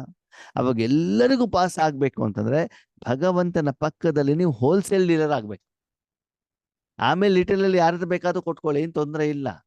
ಒಂದ್ ದೊಡ್ಡ ಫ್ಯಾಕ್ಟ್ರಿ ಇದೆ, ಹಾಲು ರೆಡಿ ಮಾಡ್ತಾರೆ, ಬೇರೆ ಬೇರೆ ಬೇರೆ ಕಡೆ ಹೋಗ್ಬೇಕು ಅಂತಂದ್ರೆ ಫ್ಯಾಕ್ಟ್ರಿಯಿಂದ ಹೊರಗಡೆ ಬಂದಾಗ ಒಂದು ಡೀಲರ್ ಇರ್ತಾರೆ. ಆಮೇಲೆ ಏನಾಗ್ತದೆ, ಸಬ್ ಡೀಲರ್ಸ್ಗಳು, ರಿಟೇಲರ್ಸ್ಗಳು, ಕಸ್ಟಮರ್ಗಳು ಚೇಂಜ್ ಆಗ್ತಾ ಹೋಗ್ತಾರೆ, ಅದು ಹೆಚ್ಚಿಗೆ ಆಗ್ತಾ ಹೋಗುತ್ತೆ. ಹಾಗೆ ನಾವು ಸದಾಕಾಲ ಪರಮಧಾಮದಲ್ಲಿ ಪರಮಾತ್ಮನ ಪಕ್ಕದಲ್ಲಿ ಕೂತ್ಕೊಂಡು ನೀನು ಯಾರಿಗಾದ್ರೂ ಶಕ್ತಿ ಕೊಡಪ್ಪ, ನನ್ನ ಮೂಲಕ ಹೋಗ್ಬೇಕಷ್ಟೇ. ಹೀಗೆ ಮಾಸ್ಟರ್ ಸರ್ವಶಕ್ತಿವಾನ ಸ್ಥಿತಿಯಲ್ಲಿ ನೀವಿದ್ದಾಗ ನಿಮ್ಮ ಖಜಾನೆಯಲ್ಲಿ ಏನೂ ಕೂಡ ಕಡಿಮೆತನ ಅಂತ ಇರೋದಿಲ್ಲ. ಇವತ್ತಿನ ದಿನ ಸ್ಮೃತಿಯ ದಿನ. ಬ್ರಹ್ಮ ಬಾಬಾರವರು ಸಂಪೂರ್ಣ ಆದಂಥ ದಿನ. ಅದನ್ನೇನ್ ಮಾಡಿದ್ರು? 18 ಜನವರಿ 1969 ಬಾಬಾರವರು ಏನ್ ಮಾಡಿದ್ರು? ಲಾಸ್ಟ್ ರಾತ್ರಿ ಕ್ಲಾಸನ್ನು ಮುಗಿಸ್ಕೊಂಡು ಬಂದ ಮೇಲೆ ರೂಮ್ನಲ್ಲಿ ಪ್ರಕಾಶ್ ಮಣಿ ದಾದಿಯವರನ್ನ ಕರೆದು ಕೈಯನ್ನ ಹಿಡಿದು ಬಿಟ್ಟು ತನ್ನಲ್ಲಿರುವಂಥ ಸಾಧನೆಯನ್ನು ಎಲ್ಲವನ್ನ ಏನು ಮಾಡಿದ್ರು? ದಾದಿಯವರಿಗೆ ಟ್ರಾನ್ಸ್ಫರ್ ಮಾಡಿದ್ರು, ಮುಂದೆ ಯಜ್ಞವನ್ನ ನಡೆಸಲಿಕ್ಕೆ ಅಲ್ವಾ? ಹಾಗೆ ಇವತ್ತು ಕೂಡ ಬಾಬಾ ಹೇಳ್ತಿದ್ದಾರೆ, ಮಕ್ಕಳೇ ಸಮಯ ಬಂದಿದೆ. ಈಗ ಬ್ರಹ್ಮ ಬಾಬಾ ಅವರು ಕೂಡ 1969ರಿಂದ 2025ರವರೆಗೆ ಅವ್ಯಕ್ತ ರೂಪದಲ್ಲಿ ಯಾವ ರೀತಿ ಸಾಧನೆಯನ್ನ ಮಾಡಿದಾರೋ ಆ ಸಾಧನೆಯ ಶಕ್ತಿ ಬಾಬಾನ ಹತ್ರ ಇದೆ. ಈಗ ಯಾರಿಗೆ ಕೊಡೋದು? ಅಡ್ವಾನ್ಸ್ ಪಾರ್ಟಿಯವರು ಇದ್ದಾರೆ. ಅದು ಇಲ್ಲಿ ಸ್ಥೂಲವಾಗಿರೋದವ್ರು ಕೊಡ್ಬೇಕಲ್ವಾ? ಪ್ರಕಾಶ್ ಮಣಿ ದಾದಿನೂ ಇಲ್ಲ, ಗುಲ್ಜಾರ್ ದಾದಿಯವರು ಇಲ್ಲ. ದಾದಿಯವರೆಲ್ಲರೂ ಶರೀರ ಬಿಟ್ಬಿಟ್ಟಿದ್ದಾರೆ. ಯಾರಿಗೆ ಕೊಡ್ಬೇಕಾಯ್ತು ಇವಾಗ? ಈಗ ಯಾವ ಮಕ್ಕಳಿದ್ದಾರೋ ಅವರಿಗೆ ನಾನು ಅವ್ಯಕ್ತ ರೂಪದಲ್ಲಿ, ಅಲೌಕಿಕ ರೂಪದಲ್ಲಿ ನನ್ನಲ್ಲಿರುವಂಥ ಎಲ್ಲ ಖಜಾನೆಯನ್ನ ನಾನು ಕೊಡ್ಲಿಕ್ಕೆ ಇಷ್ಟಪಡ್ತಾ ಇದ್ದೇನೆ. ಕೊಟ್ಟುಬಿಟ್ಟು ನಾನು ಮುಂದಿನ ಪಾತ್ರ ಶ್ರೀಕೃಷ್ಣನ ಜನ್ಮ ಪಡ್ಕೊಳ್ಳಿಕ್ಕೆ ಇಷ್ಟಪಡ್ತಿದ್ದೇನೆ. ಕೆಲವೊಂದ್ಸಲ ನೋಡಿ, ತಂದೆ ತಾಯಿಗಳು ತನ್ನ ಮಕ್ಕಳಿಗೆ ತನ್ನ ಎಲ್ಲ ಆಸ್ತಿಯನ್ನ, ಜವಾಬ್ದಾರಿಯನ್ನ ಕೊಟ್ಬಿಟ್ಟು ತೀರ್ಥಯಾತ್ರೆಗೆ ಹೋಗ್ತಾರೆ. ಅಥವಾ ಎಲ್ಲೇ ನೀವು ನೋಡ್ಕೊಳ್ಳಪ್ಪ, ಇದು ನನಗೆ ಇರ್ಲಿಕ್ಕೆ ಆಗೋದು, ನಾವು ಸಪ್ರೇಟಾಗಿ ಮನೆ ಮಾಡ್ಕೊಂಡು ಇರ್ತೀವಿ ಅಂತ ಹೇಳ್ತಾರೆ ಅಲ್ವಾ? ಹಾಗೆ ಬ್ರಹ್ಮ ಬಾಬಾರವರ ಪಾತ್ರ ಇವಾಗ ಚೇಂಜ್ ಆಗುವಂತ ಸಮಯ ಬಂದಿದೆ. ಆದ್ರೆ ಯಜ್ಞ ಏನು ಮುಂದೆ ನಡಿಬೇಕು, ಅದರ ಸಂಪೂರ್ಣ ಜವಾಬ್ದಾರಿಯನ್ನ ಮಕ್ಕಳಿಗೆ ಟ್ರಾನ್ಸ್ಫರ್ ಮಾಡುವಂತ ಸಮಯ ಇವತ್ತು ಬಂದಿದೆ. ಅದಕ್ಕಾಗಿ ಬಾಬಾ ಹೇಳ್ತಾರೆ, ಮಕ್ಕಳೇ, ನಾನು ಮಕ್ಕಳನ್ನ ನಿಮಿತ್ತ ಮಾಡ್ತಾ ಇದ್ದೇನೆ. ಯಾರು ನಿಮಿತ್ತರಾಗ್ತೀರಿ ಅಂತ ನೀವೇನ್ ಮಾಡಿ ನಿರ್ಣಯ ಮಾಡಿ. ಯಾರು ನಿಮಿತ್ತ ಮಾಡ್ತಾರೆ ಬಾಬಾ? ಸಚ್ಚಾ ದಿಲ್ ಪರ್ ಸಾಹೇಬ್ ರಾಸಿ.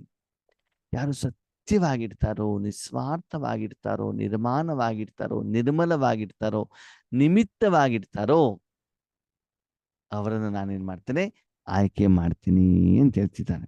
ಅದಕ್ಕಾಗಿ ಇವತ್ತು ನಾನು ಬಾಬಾರವರು ಮಕ್ಕಳ ಒಂದು ಆಸ್ತಿ ಪಾಸ್ತಿಯ ಲೇವಲ್ ಅನ್ನು ನೋಡ್ತಾ ಇದ್ದಾರೆ. ಅಂದ್ರೆ ಭಕುಟಿಯಲ್ಲಿ ನೋಡಿದಾಗ ಅದು ಹೊಳಿತಾ ಇದೆ. ಇವಾಗ ನೋಡಿ, ನಿಮ್ಮ ಮನೆ, ನೀವು ತುಂಬಾ ಶ್ರೀಮಂತರಾಗಿದ್ರೆ ಮನೆ ಕ್ಲೀನ್ ಆಗಿರ್ತದೆ, ಬಟ್ಟೆ ಕ್ಲೀನ್ ಆಗಿರ್ತದೆ, ಕಾರ ಕ್ಲೀನ್ ಆಗಿರ್ತದಲ್ಲ.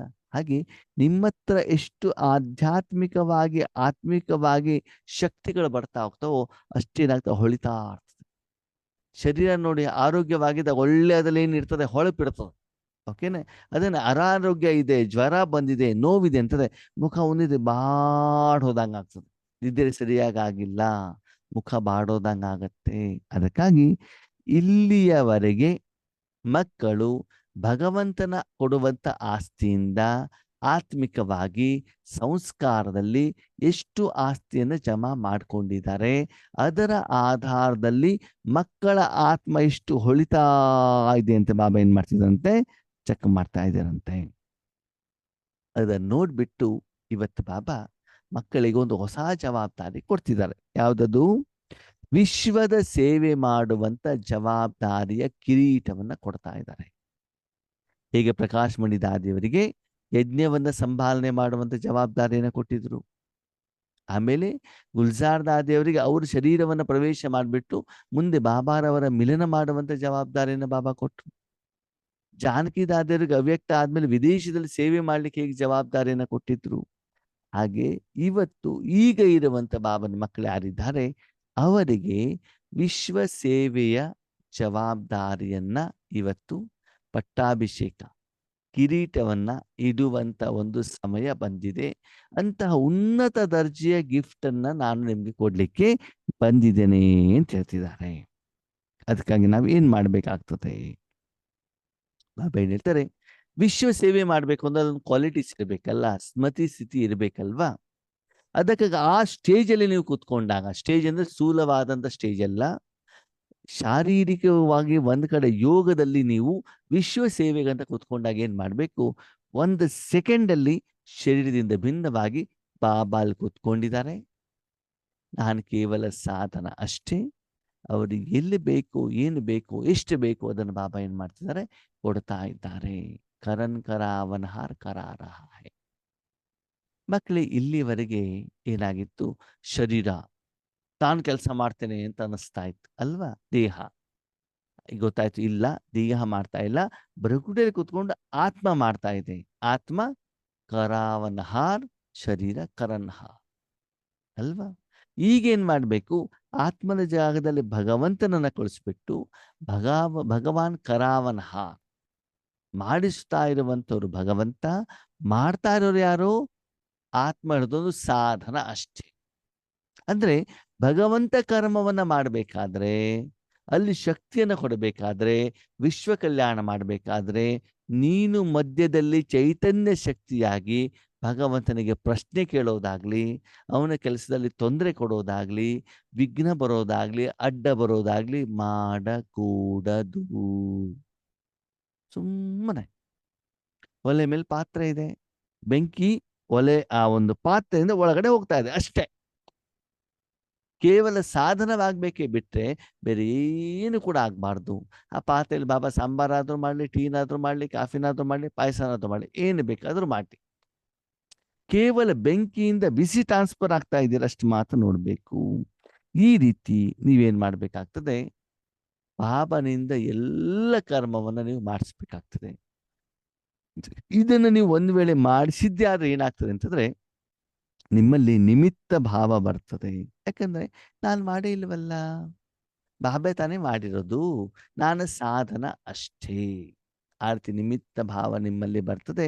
ನಿಧಾನಕ್ಕೆ ಆ ಒಂದು ದೇಹ ಬಾಂಧ ಅಹಂಕಾರ ಉಂಟು. ಈ ಸೇವೆಯನ್ನ ಮಾಡಲಿಕ್ಕೆ ಮಧ್ಯದಲ್ಲಿ ಅಡ್ಡಗೋಡೆ ಯಾವುದು ಅಂತ ದೇಹ ಭಾನ. ನಾನು ಚೆನ್ನಾಗಿ ಯೋಗ ಮಾಡ್ತೇನೆ, ನಾನು ಚೆನ್ನಾಗಿ ಕ್ಲಾಸ್ ಮಾಡ್ತೇನೆ, ನನಗೆ ತುಂಬಾ ವಯಸ್ಸಾಗಿದೆ, ತುಂಬಾ ವರ್ಷದ ಅನುಭವ ಇದೆ, ಇಷ್ಟು ಜನಕ್ಕೆ ಜ್ಞಾನ ತಿಳಿಸಿದ್ದೇನೆ. ಈ ಒಂದು ಅಹಂಭಾವ, ದೇಹ ಭಾನ ನಿಮ್ಗೆ ಏನ್ ಮಾಡುತ್ತೆ, ತೊಂದರೆಯನ್ನು ಕೊಡುತ್ತೆ. ಅದಕ್ಕಾಗಿ ಅದರಿಂದ ಮುಕ್ತರಾಗಿ ವಿಶೇಷವಾಗಿ ಬಾಬನ ಹತ್ರ ಹೋದಾಗ ಮಕ್ಕಳೇ, ದೇಹ ಮತ್ತು ದೇಹಕ್ಕೆ ಸಂಬಂಧಪಟ್ಟಂತೆ ಯಾವುದೇ ವಿಷಯವನ್ನು ತೆಗೆದುಕೊಂಡು ಹೋಗ್ಬಿಡಿ. ಡಾಕ್ಟರ್ ಹತ್ರ ಹೋಗ್ತೀರಾ, ಶರೀರ ಸರಿ ಮಾಡ್ಲಿಕ್ಕೆ ಹೋಗ್ತೀರಾ, ಓಕೆನಾ, ನಾಯಿ ತಗೊಂಡು ಹೋಗ್ತೀರಾ, ಪಾತ್ರೆ ತಗೊಂಡು ಹೋಗ್ತೀರಾ, ಕಂಪ್ಯೂಟರ್ ತಗೊಂಡು ಹೋಗ್ತೀರಾ, ಇಲ್ವಲ್ಲ. ಶರೀರ ಏನು ಬೇಕು ಅದನ್ನು ಮಾತ್ರ ತಗೊಂಡು ಹೋಗ್ತೀರಿ. ಇನ್ನು ಬೆಡ್ಡಲ್ಲಿ ಮಲ್ಕೊಳ್ಬೇಕಾದ್ರೆ ಚಪ್ಪಲಿನೂ ಕೂಡ ಕೆಳಗಡೆ ಇಡಬೇಕಾಗ್ತದೆ, ಮೊಬೈಲು ಕೂಡ ಪಕ್ಕದಲ್ಲಿ ಇಟ್ಕೊಳ್ಬೇಕು ಅಲ್ವಾ. ಆಪರೇಷನ್ ಮಾಡಬೇಕಾದ್ರೆ ಏನಾಗ್ತದೆ, ಮೈ ಮೇಲಿರುವಂಥ ಎಲ್ಲ ಬಂಗಾರವನ್ನು ಕೂಡ ಪಕ್ಕದಲ್ಲಿ ಇಡಬೇಕು, ಅವರು ಕೊಟ್ಟಿರುವಂಥ ಬಟ್ಟೆಯನ್ನೇ ಹಾಕೊಳ್ಬೇಕು ಅಷ್ಟೇ. ನಿಮ್ಮ ಪತಿ ಇಲ್ಲ, ಮಕ್ಕಳಿಲ್ಲ, ಮೊಮ್ಮಕ್ಕಳಿಲ್ಲ, ಯಾರು ಇಲ್ಲ, ಬರೀ ಶರೀರ ಮಾತ್ರ ಸಂಪೂರ್ಣವಾಗಿ ಡಾಕ್ಟರ್ ಹತ್ರ ಒಪ್ಪಿಸಬೇಕಾಗ್ತದೆ. ಯಾವಾಗ, ಆಪರೇಷನ್ ಮಾಡಿಸ್ಬೇಕಾದ್ರೆ ಅಲ್ವಾ. ಹಾಗೆ ಇಲ್ಲಿ ಮನಸ್ಸು ಹೇಳುವಂತ ಸಾಧನವನ್ನು ಸಂಪೂರ್ಣವಾಗಿ ಪರಮಾತ್ಮನ ಕೈಯಲ್ಲಿ ಕೊಟ್ಬಿಡ್ಬೇಕು. ಮುಂದೆ ಏನು ಮಾಡಬೇಕು ಅದನ್ನು ಭಗವಂತ ಮಾಡ್ತಾ ಇರ್ತಾರೆ. ಅದಕ್ಕಾಗಿ ಆ ದೇಹ ಭಾನದ ಮೈಪನ್ನೇನಿದೆ, ಇದರಿಂದ ನೀವು ನಿಧಾನಕ್ಕೆ ಹೊರಗಡೆ ಬರ್ತೀರಾ. ಅದಕ್ಕಾಗಿ ಶರೀರದ ಆಸ್ತಿ ಪಾಸ್ತಿಯ ಪ್ರತಿ ಹೆಚ್ಚಿಗೆ ಬಾಬನ ಹತ್ರ ಕೇಳಲಿಕ್ಕೆ ಹೋಗ್ಬಿಡಿ. ಆ ವಿಷಯವನ್ನ ಬಾಬನ ತಿಳ್ಬೇಡಿ ಮಕ್ಕಳೇ. ಪರಮಧಾಮದಲ್ಲಿ ಹೋದಾಗ ಮುಕ್ತರಾಗ್ತೀರಾ ಸರಿ, ಸತ್ಯುಗದಲ್ಲಿ ಜೀವನ ಮುಕ್ತಿ ಆಸ್ತಿ ಸಿಗ್ತದೆ ಸರಿ, ಆದರೆ ಸಂಗಮ ಯುಗದಲ್ಲಿ ಜೀವನ ಮುಕ್ತಿ ಆಗೋದಿದೆಯಲ್ಲ ತುಂಬಾ ಇಂಪಾರ್ಟೆಂಟ್.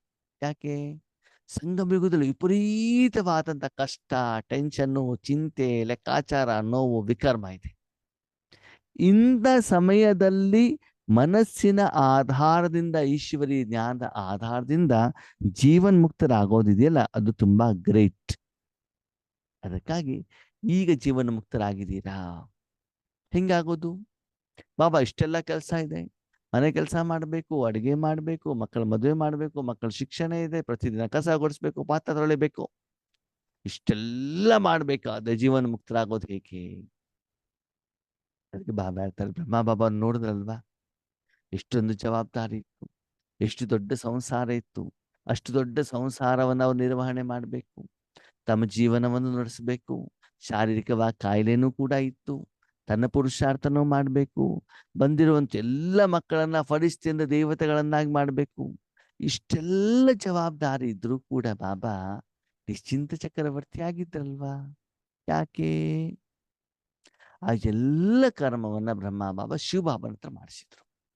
ಅದಕ್ಕೆ ವಿಧಿ ಏನು, ಬರಕೂಟಿಯಲ್ಲಿ ಶಿವಬಾಬಾ ಕೂತ್ಕೊಂಡಿದ್ದಾರೆ, ಅವರೇ ಮಾಡ್ತಿದ್ದಾರೆ, ಅವರೇ ಮಾಡ್ತಿದ್ದಾರೆ. ಅವರೇ ಮಾಡ್ತಿದ್ದಾರೆ. ಮೊದ್ಲೇನು ಸ್ಮೃತಿ ಇತ್ತು?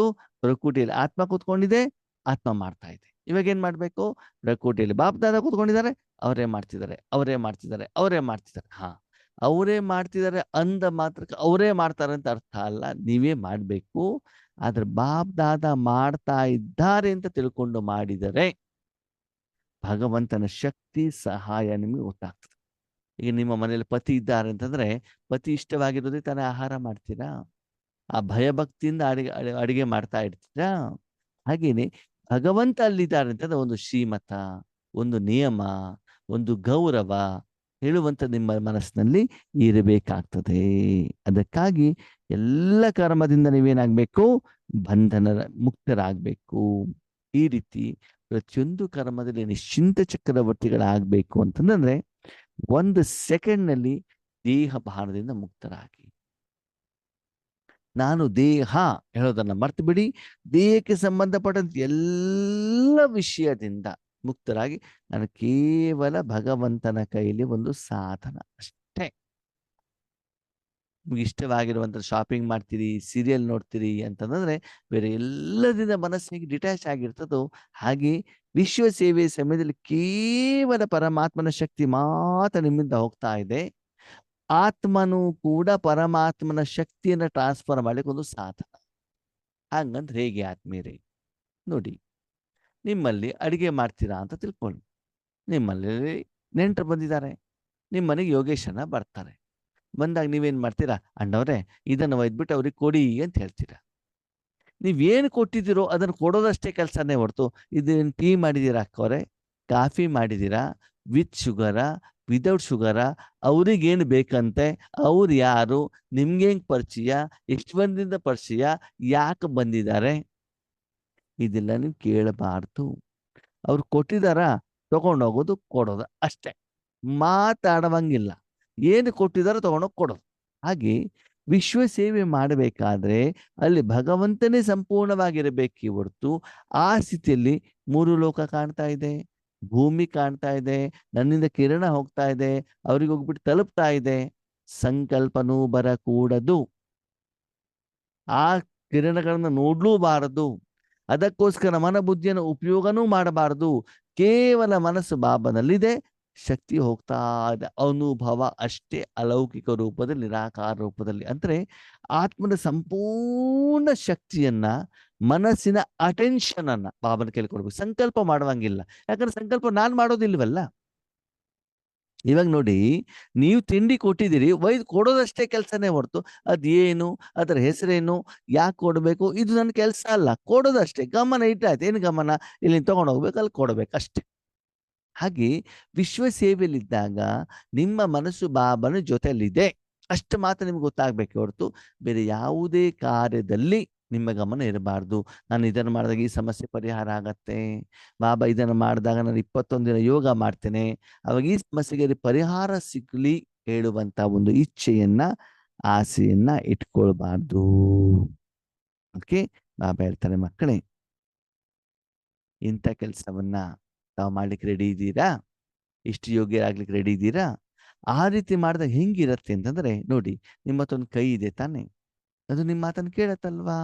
ಕೈ ಎತ್ತು ಅಂದ್ರೆ ಎತ್ತತ್ತೆ, ಇಳಿಸು ಅಂದ್ರೆ ಇಳಿಸುತ್ತೆ, ಕಸ ಗುಡಿಸು ಅಂದ್ರೆ ಗುಡಿಸತ್ತೆ, ಬಕೆಟ್ ಎತ್ತು ಅಂದ್ರೆ ಹೇಳಿರುತ್ತೆ. ಹೀಗೆ ಎಷ್ಟು ಸಮಯ ನೀವು ಕೈಗೆ ಏನ್ ಡೈರೆಕ್ಷನ್ ಕೊಡ್ತೀರೋ ಅದನ್ನೇ ಮಾಡ್ತಾ ಇರ್ತದೆ. ನೆಕ್ಸ್ಟ್ ಡೈರೆಕ್ಷನ್ ವರ್ಗು ಅದನ್ನೇ ಮಾಡ್ತಾ ಇರ್ತದೆ. ಬಕೆಟ್ ಕೆಳಗಡೆ ಇಡು ಅಂದಾಗ ಮಾತ್ರ ಇರ್ತದೆ ಹೊರತು ಅಲ್ಲಿವರೆಗೆ ಹಿಡ್ಕೊಂಡೇ ಇರ್ತದೆ. ಹೌದಾ? ಹಾಕಿ ನಿಮ್ಮ ಮನಸ್ಸು, ನಿಮ್ಮ ಬುದ್ಧಿ, ನಿಮ್ಮ ಸಂಸ್ಕಾರ ಸಂಪೂರ್ಣವಾಗಿ ನಿಮ್ಮ ಮಾತನ್ನ ಕೇಳತ್ತಾ? ಎಷ್ಟು ಸಮಯ ಬೇಕಾದೋ ಪರಮಧಾಮದಲ್ಲಿ, ಎಷ್ಟು ಸಮಯ ಬೇಕಾದೋ ಸೂಕ್ಷ್ಮವತನದಲ್ಲಿ, ಎಷ್ಟು ಸಮಯ ಬೇಕಾದೋ ಸ್ಥೂಲವತನದಲ್ಲಿ ಇರ್ಲಿಕ್ಕೆ ಸಾಧ್ಯನಾ? ಈ ರೀತಿ ನೀವು ಸಾಧನೆ ಮಾಡ್ತಾ ಹೋದಾಗ ಏನಾಗ್ತಾ ಹೋಗ್ತದೆ? ನಿಮ್ಮ ಮನಸ್ಸು, ಬುದ್ಧಿ ನಿಮ್ಮ ಕಂಟ್ರೋಲಲ್ಲಿ ಬರುತ್ತೆ. ಎಷ್ಟು ಸಮಯ ಬೇಕಾದೋ ನೀವು ಇರ್ಲಿಕ್ಕೆ ಆಗತ್ತೆ. ಅಂದ್ರೆ ಈ ರೀತಿ ನಿಮ್ಮಿಂದ ಬಾಬಾ ಸೇವೆ ಮಾಡಿಸ್ಕೊಳ್ತಾ ಇದ್ದಾರೆ ಅಂತಂದ್ರೆ ಮನ ಬುದ್ಧಿಗೆ ಸಂಸ್ಕಾರಕ್ಕೆ ಎಷ್ಟು ಬೇಕೋ ಆ ಶಕ್ತಿಯನ್ನು ಕೊಟ್ಟಂಗ ಆಗತ್ತೆ. ಉದಾಹರಣೆಗೆ ಬೆಳಿಗ್ಗೆ ಶರೀರವನ್ನ ತೆಗೆದುಕೊಂಡು ಕರ್ಮ ಕ್ಷೇತ್ರಕ್ಕೆ ಹೋಗ್ತೀರಾ, ಜಾಬಿಗೆ ಹೋಗ್ತೀರಾ ಅಂತ ತಿಳ್ಕೊಳ್ಳಿ. ಏನ್ ಮಾಡ್ತೀರಿ? ಬೆಳಿಗ್ಗೆ ಎದ್ದ ತಕ್ಷಣ ಶರೀರಕ್ಕೆ ಸ್ನಾನ ಮಾಡಿಸ್ತೀರಾ, ಒಳಗಡೆಗೆ ಶುದ್ಧ ಮಾಡ್ತೀರಾ, ಹೊರಗಡೆನು ಶುದ್ಧ ಮಾಡ್ತೀರಾ, ಆಹಾರ ಕೊಡ್ತೀರಾ, ಡ್ರೆಸ್ ಹಾಕೊಳ್ತೀರಾ, ಚಪ್ಪಲಿ ಹಾಕೊಳ್ತೀರಾ, ಮೊಬೈಲ್ ತಗೊಳ್ತೀರಾ, ಛತ್ರಿ ತಗೊಳ್ತೀರಾ, ನೀರು ತಗೊಳ್ತೀರಾ, ಅಡಿಗೆ ತಗೊಳ್ತೀರಾ ಅಲ್ವಾ? ಎಲ್ಲ ತಗೊಂಡು ನೀವು ಹೊರಗಡೆಗೆ ಹೋದಾಗ ಕೆಲವೊಂದ್ಸಲ ಕೆಲವರು ಮಾತೇನು ಕೂಡ ತಗೊಂಡು ಹೋಗ್ತಾರೆ. BP ಶುಗರ್ದೆಲ್ಲ ಮಾತೆ ಸರಿ. ಮಧ್ಯದಲ್ಲಿ ಯಾವ್ಯಾವಾಗ ಅವಶ್ಯಕತೆ ಇದೆ ಅದನ್ನೆಲ್ಲ ಕೊಟ್ಟಾಗ ಸಾಯಂಕಾಲ ಮನೆ ಬರುವವರೆಗೂ ಶರೀರಕ್ಕೆ ಬೇಕಾಗಿರೋದನ್ನ ನೀವು ಕೊಟ್ಟಾಗ ಶರೀರ ನೀವು ಹೇಳಿದಾಗೆ ಕೇಳತ್ತಲ್ವಾ? ಶರೀರಕ್ಕೆ ಬೇಕಾಗಿರೋದನ್ನ ಕೊಟ್ಟಿಲ್ಲ, ಇವತ್ತು ಟೀ ಕುಡ್ದೇ ಇಲ್ರಿ, ತಲೆನೋವು ಬರ್ತಾ ಇದೆ, ನಿದ್ರೆ ಮಾಡೇ ಇಲ್ವಿ, ನಿದ್ದೆ ಬರ್ತಾ ಇದೆ. ಏನಾದ್ರೂ ಒಂದು ಕಡಿಮೆಯನ್ನು ಕೊಟ್ಟಾಗ ಶರೀರ ಹೇಳುವಂತ ಸಾಧನ ನಿಮ್ಮ ಮಾತನ್ನ ಕೇಳುವುದಿಲ್ಲ. ಹಾಗೆಯೇ ವಿಶೇಷವಾಗಿ ಅಮೃತ ವೇಳೆಯಲ್ಲಿ ವಿಶ್ವ ಸೇವೆಗೋಸ್ಕರ ನಿಮ್ಮ ಮನಸ್ಸನ್ನು ಪರಮಾತ್ಮನ ಕೈಯಲ್ಲಿ ಕೊಟ್ಟಾಗ ಪರಮಾತ್ಮ ಬೆಳಿಗ್ಗೆ ಪೂರ್ತಿ ವಿಶ್ವಕ್ಕೆ ಆ ದಿನಕ್ಕೆ ನಿಮ್ಗೆ ಯಾರ್ಯಾರ್ದು ಏನೇನು ಸಹಯೋಗ ಬೇಕು ಸ್ಥೂಲ ಮತ್ತು ಸೂಕ್ಷ್ಮ ವಸ್ತುಗಳಿಂದ ಎಲ್ಲ ಪೇಮೆಂಟ್ ಅನ್ನ ಮಾಡಿರ್ತಾರೆ. ಹೇಗೆ ಶರೀರಕ್ಕೆ ನಿಮ್ಮ ಮನೆಯಲ್ಲಿ ಶರೀರಕ್ಕೆ ಬೇಕಾಗಿರೋದನ್ನೆಲ್ಲವನ್ನ ಮೇಂಟೆನೆನ್ಸ್ ಮಾಡಿ ಬೇಕಾಗಿರೋದನ್ನ ತಗೊಂಡು ಹೋಗ್ತಿರಲ್ವ, ಹಣ ಮೊಬೈಲ್ ಎಲ್ಲ ತಗೊಂಡು ಹೋಗ್ತಿರ್ತಾನೆ. ಹಾಗೆ ಆ ಅಮೃತ ವೇಳೆಯಲ್ಲಿ ಪವರ್ಫುಲ್ ಯೋಗವನ್ನು ಮಾಡಿದಾಗ ಎಲ್ಲರಿಂದ ಸಹಯೋಗ ಸಿಗ್ತದೆ. ಸರಿ, ನಾನು ಯಾವುದೋ ಒಂದು ಆತ್ಮನಿಗೆ ಮಾತ್ರ ಕೊಡ್ತೇನೆ ಅಂತ ತಿಳ್ಕೊಳ್ಳಿ, ಉಳಿದವ್ರದ್ದು ಕೂಡ ಲೆಕ್ಕಾಚಾರ ಇದೆಯಲ್ವಾ? ಒಂದು ತಿಂಗಳಾಯ್ತು, ನಾನು ಹಾಲಿನವನಿಗೆ ಮಾತ್ರ ಪೇಮೆಂಟ್ ಕೊಡ್ತೇನೆ, ತರಕಾರಿಯವನು ಕೊಡೋದಿಲ್ಲ, ದಿನಸಿ ಅಂಗಡಿಯವನು ಕೊಡೋದಿಲ್ಲ, ಆಟೋದವನು ಕೊಡೋದಿಲ್ಲ, ಅವಾಗ ಅವ್ರು ಬಂದು ಗಲಾಟೆ ಮಾಡ್ತಾರೋ ಮಾಡಲ್ವೋ? ನಾವು ವಿಶ್ವದ ಜೊತೆ ಕನೆಕ್ಟ್ ಆಗಿರುವಂತ ಕಾರಣದಿಂದ ಪೂರ್ತಿ ವಿಶ್ವಕ್ಕೆ ಶಕ್ತಿಯನ್ನ ಕೊಡ್ಲಿಕ್ಕೆ ನಾವು ನಿಮಿತ್ತರಾಗಬೇಕಾಗ್ತದೆ. ಅದಕ್ಕಾಗಿ ಚೆಕ್ ಮಾಡ್ಕೊಳ್ಳಿ, ಮನಸ್ಸು ಬುದ್ಧಿ ಕಂಟ್ರೋಲ್ ಅಲ್ಲಿ ಇದೆಯಾ? ಮನಸ್ಸು ಬುದ್ಧಿ ಎಷ್ಟು ಸಮಯ ಏಕಾಗ್ರವಾಗಿರ್ತದೆ? ಯಾವಾಗ ಬೇಕಾದ್ರೂ ಪರಮಧಾಮ, ಯಾವಾಗ ಬೇಕಾದ್ರೂ ಸೂಕ್ಷ್ಮವತನ ಹೋಗ್ಲಿಕ್ಕೆ ಆಗತ್ತಾ ಅಂತ ಚೆಕ್ ಮಾಡ್ಕೊಡಿ. ಅದಕ್ಕೆ ಭಕ್ತಿ ಮಾರ್ಗದಲ್ಲೂ ಹೇಳ್ತಾರೆ, ಯಾರು ಮನಸ್ಸನ್ನ ಗೆಲ್ತಾರೋ ಅವರು ಜಗತ್ತನ್ನೇ ಗೆಲ್ತಾರೆ. ಮಂಜಿತೆ ಜಗಜ್ಜೀತ್. ಅದಕ್ಕಾಗಿ ಮನಸ್ಸು ನಿಮ್ಮ ಮಾತನ್ನ ಕೇಳತ್ತಾ? ನಿಮ್ಗೆ ಇಷ್ಟನೇ ಬಾಬನ ಹತ್ರ ಇರ್ಬೇಕು, ಮನಸ್ಸಿಗೆ ಶಾಂತಿ ಕೊಡಬೇಕು, ಅಲ್ಲಿ ಕುತ್ಕೊಳ್ಳುತ್ತಾ? ಯಾವಾಗ ಕುತ್ಕೊಳ್ಳುತ್ತೆ? ಅದಕ್ಕೆ ಬೇಕಾಗಿರೋದು ಹೇಳಿ ಕುತ್ಕೊಳ್ಳುತ್ತೆ. ಮಕ್ಕಳಿಗೆ ಸುಮ್ಮನೆ ಹೇಳಿ ಕುತ್ಕೊಳ್ಳಲ್ಲ ಅವು. ಮೊಬೈಲ್ ಕೊಟ್ಬಿಡಿ ಕೂತ್ಕೊಂಡ್ಬಿಡ್ತವೆ, ಅಡಿಗೆ ಸಾಮಾನು ಕೊಡಿ ಕೂತ್ಕೊಂಡ್ಬಿಡ್ತವೆ. ಅದಕ್ಕೆ ಮನಸ್ಸು ಬುದ್ಧಿಗೆ ಏನು ಬೇಕೋ ಅದನ್ನು ಕೊಡ್ತಾ ಹೋಗಿ. ಈ ರೀತಿ ಆದಾಗ ನೀವು ಸ್ವರಾಜ್ಯ ಅಧಿಕಾರಿ ಮಕ್ಕಳು ಆಗ್ತೀರಾ. ನೋಡಿ ಮಕ್ಕಳೇ, ಅಚಾನಕ್ ಏನು ಬೇಕಾದ್ರೂ ಆಗ್ಬೋದು, ಬಾಂಬ್ಗಳು ಬೀಳ್ಬೋದು, ವಿನಾಶ ಆಗ್ಬೋದು, ನಿಮ್ಮದು ಪ್ರತ್ಯಕ್ಷತೆಯ ಪಾತ್ರ ಬರ್ಬೋದು, ಸ್ಟೇಜ್ ಮೇಲೆ ಬಾಬಾ ನಿಮ್ಮನ್ನು ಕುಳಿಸ್ಬೋದು ಅಲ್ವಾ? ಯಾವಾಗ ಬೇಕಾದ್ರೂ ಬರ್ಬೋದು. ನನ್ನ ಈಶ್ವರಿ ಜೀವನದಲ್ಲಿ ನೋಡಿದ್ದೇನೆ, ಯಾವಾಗಲೂ ಒಂದ್ಸಲ ತಕ್ಷಣದಲ್ಲಿ ಬಾಬಾ ಹೇಳ್ತಾರೆ ಸ್ಟೇಜಲ್ಲಿ ಹೋಗ್ಬಿಟ್ಟು ಭಾಷಣ ಮಾಡೋ ಅಂತ. ಸ್ಟೇಜಲ್ಲಿ ಭಾಷಣ ಮಾಡ್ತಾ ಇರ್ಬೇಕಾದ್ರೆ ಹೋಗ್ಬಿಟ್ಟು ಅಡುಗೆ ಮಾಡೋ ಅಂತ ಹೇಳ್ಬಿಡ್ತಾರೆ. ಎಲ್ಲದಕ್ಕೂ ಕೂಡ ಏನಾಗಿರ್ಬೇಕು? ಎವರ್ ರೆಡಿ ಆಗಿರಬೇಕು. ಮುಂದೆ ಸಾಕ್ಷಾತ್ಕಾರ ಮಾಡಿಸ್ಲಿಕ್ಕೆ ಬಾಬಾ ನಿಮ್ಮನ್ನೇನ್ ಮಾಡ್ಬೋದು? ನಿಮಿತ್ತ ಮಾಡ್ಬೋದು. ಇಲ್ಲ ನಾನಿನ್ನು ರೆಡಿ ಆಗಿಲ್ಲ, ಆಮೇಲೆ ಬಂದು ಮಾಡ್ತೀನಿ ಅಂತ ನೀವು ಫೇಲ್ ಆಗ್ಬಿಡ್ತೀರ. ಅದಕ್ಕೆ ರೆಡಿ ಇರಬೇಕು. ಕೆಲವೊಂದ್ಸಲ ಮನೇಲಿ ನೆಂಟರು ಬರ್ತಾರೆ, ಎಲ್ಲ ರೆಡಿ ಇಟ್ಕೊಳ್ತೀವಿ ತಾನೆ, ಟೀ, ಕಾಫಿ, ಕಷಾಯ, ಲಿಂಬೆ ಹಣ್ಣು, ಜ್ಯೂಸ್ ಎಲ್ಲ ರೆಡಿ ಇರ್ತದೆ. ಯಾರು ಏನು ಕೇಳಿದ್ರು ಕೂಡ ನಮ್ಮ ಹತ್ರ ಏನಿರ್ತದೆ? ರೆಡಿ ಇರ್ತದೆ. ಹಾಗೆ ಎಲ್ಲಾ ವೆರೈಟಿ ಸೇವೆಗೆ ನೀವೇನಾಗಿರಬೇಕು? ರೆಡಿ ಇರಬೇಕು. ವಿಶೇಷವಾಗಿ ಪ್ರಪಂಚದ ಜನರಿಗೆ ಜೀವನ್ಮುಕ್ತಿ ಕೊಡಲಿಕ್ಕೆ ಯಾವ ಆತ್ಮಗಳು ನಿಮಿತ್ತವಾಗಿ ಸ್ಥೂಲವಾಗಿ ಸೂಕ್ಷ್ಮವಾಗಿ ಇರ್ತಾರೋ ಅವರನ್ನ ಬಾಬಾ ರೆಡಿ ಮಾಡ್ತಾ ಇದ್ದಾರೆ. ಆವಾಗ ಸ್ಟೇಜ್ ಬಂದಾಗ ನೀವು ಆ ಪಾತ್ರವನ್ನ ಮಾಡಲಿಕ್ಕೆ ರೆಡಿ ಇರಬೇಕು. ಅದಕ್ಕೆ ಪ್ರಾಕ್ಟೀಸ್ ಈಗಿನಿಂದನೇ ಮಾಡಬೇಕಾಗ್ತದೆ. ಆಗ ಸ್ಟೇಜಲ್ಲಿ ನಿಮ್ಗೆ ಬಾಬಾ ಕುಳಿಸಿದ್ದಾರೆ ಅಂತಂದ್ರೆ ನಿಮ್ಮ ಎದುರುಗಡೆ ಸಾವಿರಾರು ಜನ, ಲಕ್ಷಾಂತರ ಜನ ಇದ್ದಾರೆ ಅಂತ ತಿಳ್ಕೊಳ್ಳಿ. ಅರ್ಧ ಗಂಟೆ ನೀವು ಚೇರ್ ಮೇಲೆ ಕೂತ್ಕೊಂಡ್ರೆ ನಿಮ್ಮ ಮನಸ್ಸು ಅರ್ಧ ಗಂಟೆ ಸಂಪೂರ್ಣವಾಗಿ ಶಿವಬಾಬನಿಗೆ ಅರ್ಪಣೆ ಆಗಿರ್ಬೇಕು. ಸ್ಕೂಲಿಗೆ ಹೋದಾಗ 45 ನಿಮಿಷ ಅಲ್ಲೇ ಕೂತ್ಕೊಳ್ಬೇಕು ತಾನೆ. ಮನಸ್ಸು ಅಲ್ಲಿರ್ಬೇಕು, ಶರೀರನೂ ಅಲ್ಲಿರ್ಬೇಕಾಗ್ತದೆ. ಸ್ಟಾರ್ಟಿಂಗ್ ಅಲ್ಲಿ ಸ್ವಲ್ಪ ದಿನ ಅರ್ಧ ದಿನಕ್ಕೆ ಮಾತ್ರ ಸ್ಕೂಲಿಗೆ ಹೋಗ್ತೀವಿ, ಆಮೇಲೆ ಫುಲ್ ಡೇ ಆಗ್ತದೆ, ಆಮೇಲೆ ಟ್ಯೂಷನಿಗೆ ಹೋಗ್ಬೇಕಾಗ್ತದೆ. ಹಾಗೆ ಇಲ್ಲಿ ಎಷ್ಟು ಸಮಯ ಶರೀರವನ್ನ ಕುಳಿಸಿದರೋ ಅಷ್ಟು ಸಮಯ ಮನಸ್ಸು ಬಾಬನಲ್ಲೇ ಇರಬೇಕು, ಏಕಾಗ್ರತೆಯಿಂದ ಇರಬೇಕು, ಬಾಬಾ ಶಕ್ತಿನ ವಿಶ್ವಕ್ಕೆ ಕೊಡ್ತಾ ಇರಬೇಕು. ಅದನ್ನ ಈಗ ಸೂಕ್ಷ್ಮವಾಗಿ ಪ್ರಾಕ್ಟೀಸ್ ಮಾಡ್ತಾ ಹೋಗಿ ನೀವು ಅದಕ್ಕೆ ಯೋಗ್ಯರಾದಾಗ ಸ್ಥೂಲವಾದ ಸ್ಟೇಜ್ ಅನ್ನು ರೆಡಿ ಮಾಡಿಬಿಟ್ಟು ನಾನು ನಿಮ್ಮನ್ನು ಕುಳಿಸ್ತೇನೆ.